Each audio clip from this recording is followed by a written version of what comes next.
pour l'Afrique de l'Est. Après 3 mois de fermeture du lac Tanganyika, les pêcheurs peuvent enfin remonter sur leur embarcation. L'accès leur avait été fermé pour préserver la reproduction des poissons. On regarde tout de suite le reportage en RDC d'Amani Alimassi avec Hugo Barbieux et Stéphane Dard. Cela faisait 3 mois que cette commerçante traînait ses bassines désespérément vides sur le marché de producteurs de Kavimvira. Dans ce quartier de Vira, petite ville située à la frontière avec le Burundi sur les rives du lac Tanganyika, on ne voyait plus aucun poisson depuis le 15 mai dernier. En cause, les 4 pays riverains du lac ont suspendu toute activité de pêche pour aider les stocks de poissons à se renouveler. Chantal s'est alors retrouvée du jour au lendemain au chômage technique. L'interdiction a pris fin le 15 août dernier. Alors pour elle, les affaires reprennent. Je suis très heureuse depuis la réouverture du lac. On a maintenant une quantité suffisante de poissons de toutes catégories et pour nous les vendeuses, c'est vraiment un soulagement. Les bras chargés de poissons mais le cœur léger, direction le marché de Kilalou à 3 km pour vendre sa cargaison.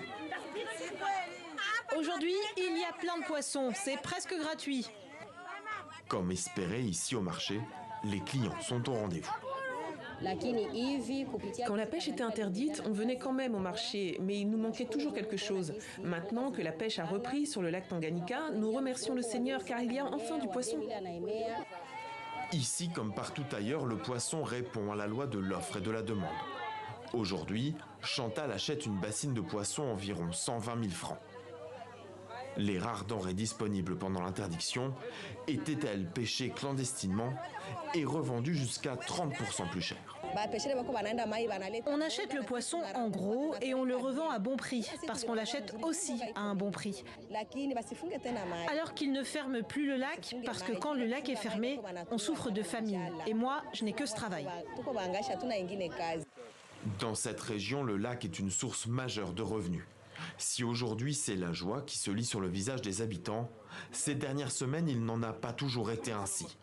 Ceux qui en ont payé le plus lourd tribut sont peut-être les pêcheurs, forcés de vivre de petits boulots.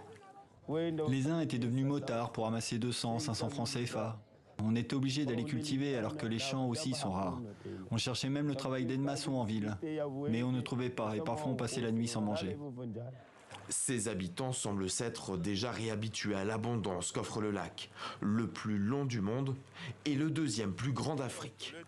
Pourtant, il était grand temps de protéger ces ressources gravement menacées selon cet expert. Il dénonce notamment la surpêche. Est-ce que vous avez pu inventorier le nombre de pêcheurs qui sont sur les lacs? Et vous avez vu le genre de matériel qu'ils utilisent? Ils utilisent même des filets prohibés. Et en 2021, la FAO a distribué de façon symbolique des filets sains, dits écologiques. C'était pour que tous les acteurs de la pêche puissent prendre ces modèles-là. Des pratiques plus respectueuses qu'il faut perpétuer pour éviter de mettre en place des mesures trop drastiques et impopulaires. 3 mois sans pêche pendant la période de reproduction des poissons semblent toutefois avoir porté ses fruits.